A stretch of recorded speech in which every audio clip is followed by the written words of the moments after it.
Well, I'm sure I riled up a few nerves with the title of this video. I'm not quite sure how I'm going to word it yet, but I'm sure I got another provocative, interesting title. you know.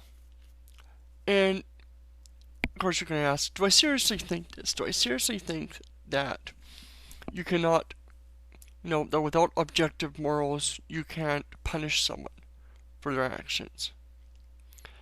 And I'd say no. And I also say that in a civilized civilization, you shouldn't punish someone for their actions. If somebody rapes a child, whether you shouldn't punish them for their actions. And as it's shown time and time again with urology and whatnot, people aren't responsible for their actions a lot of times. You know, it people are hardwired for certain things. People that are pedophiles are hardwired to act on these things. They can choose not to, but they're hardwired to do these things. So should they be punished for doing them? No. Now I'm sure I may lose a few subs for that part there, but I want to clarify what I mean, and this is what's important. And I think part of this is, we come from a lot of this comes from the old school justice system, where you do harm to me, I get to mete out a punishment to you. In the old days, if you kill one of my family members, I would be the judge and jury and executioner, or at the least, I would decide how you would be executed. I would get to decide your punishment that I felt you deserved for the harm you did to me. This is why small crimes done to peasants weren't quite as big a deal as a same small crime done to the king or the pope or someone.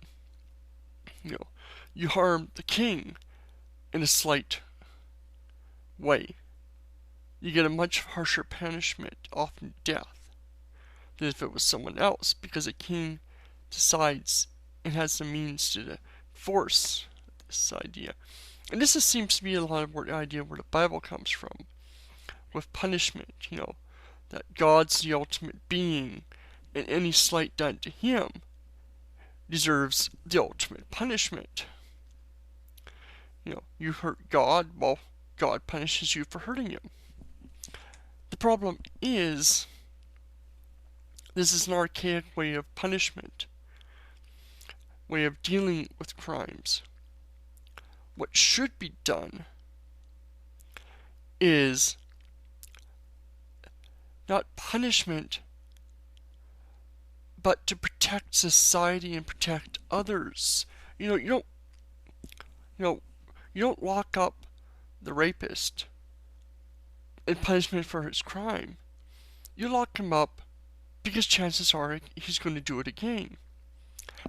And to try to educate him. It should be done so that you should try to educate him or find what's the cause and see if it can be fixed. If it can't be fixed, this person may need to be locked up or have people keep an eye on him for the rest of his life.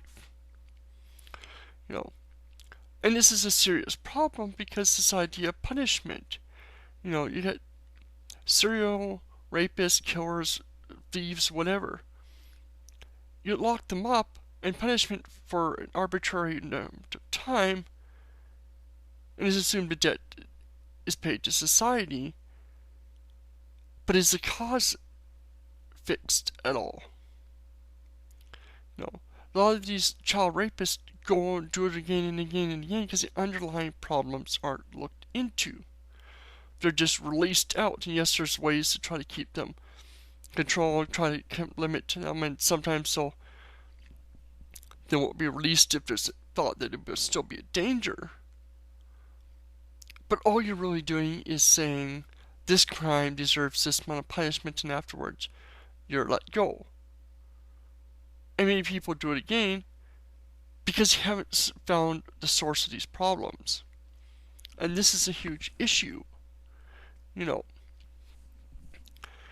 punishments, I don't even want to use the word punishments, but jail sentences and whatnot should be based around the harm, the continued allowance of this person to be out in society is going to do, and, fixing the problem. With insane people, people that are criminally insane or temporarily insane, a lot of these people don't get locked up. What they do is they're put into mental institutes and whatnot, and have psychiatric help or observation to see if they can something we can be solved or whatnot. You're not punishing these people for their actions. You're trying to find a solution to the cause. And this, like I said, is important. So people ask, if determinism, if it's, if everything is bound to happen, if it's all just our chemistry, some people are hardwired to rape. How can we punish them for something they can't help? Well, again, you're not punishing them, nor should you punish these people.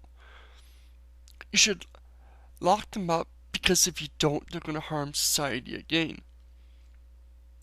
And trying to give them the help they need so that they won't do it again. Also, if there's no objective morals, how can we say that killing is wrong? How can we say that raping is wrong? How can we punish someone? Well, again, these things are wrong because they do harm to society. And society doesn't decide what they want and don't want done. These things change, of course. Some things may be allowed later that aren't allowed now. But this is where society chooses what they feel is unnecessary harm. And this is where you run into bizarre issues like homosexuality, drugs, premarital sex, and many other things where churches and religions and even non-religious people are saying that these things are objectively wrong because they have a moral indignation, they dislike what these things are. And the atheist, agnostic, and other people who don't hold these same ideals of other religions, when they say, well, this isn't wrong, like when Christian says homosexuality is wrong because God says it, they're talking about something objective that God has said. The atheist doesn't see it as this. Because what the atheist is looking at is a harm to society. Harm done to one person, to themselves, shouldn't be punished. You might have to see that maybe this person should be in a mental institute because he's got something wrong with him. Like somebody that, keeps trying to commit suicide. You might want to look into if there's an underlying problem. But you shouldn't be punishing them. Somebody who smokes, drinks, does drugs, is homosexual, whatever, you shouldn't punish them because they're not harming society. At best, they're harming themselves. But you can still punish them for some of these acts if they do something wrong, like if somebody drinks or does drugs. Even if it's legal, gets behind the wheel of a car, the harm to society is doing what they were doing while driving a dangerous vehicle. And this is how punishment and crime and whatnot should be done. I keep using the word punishment, sorry about that, but this is my point. It shouldn't be based around punishing people. It should be based around fixing the problem and protecting society. If you agree or disagree, comment below. Let me know what your thoughts, or if I badly worded this enough and messed it up, tell me what you think. Help me. And if you have questions, I'll try to explain better below so I can explain my wording or reasoning and thinking about this.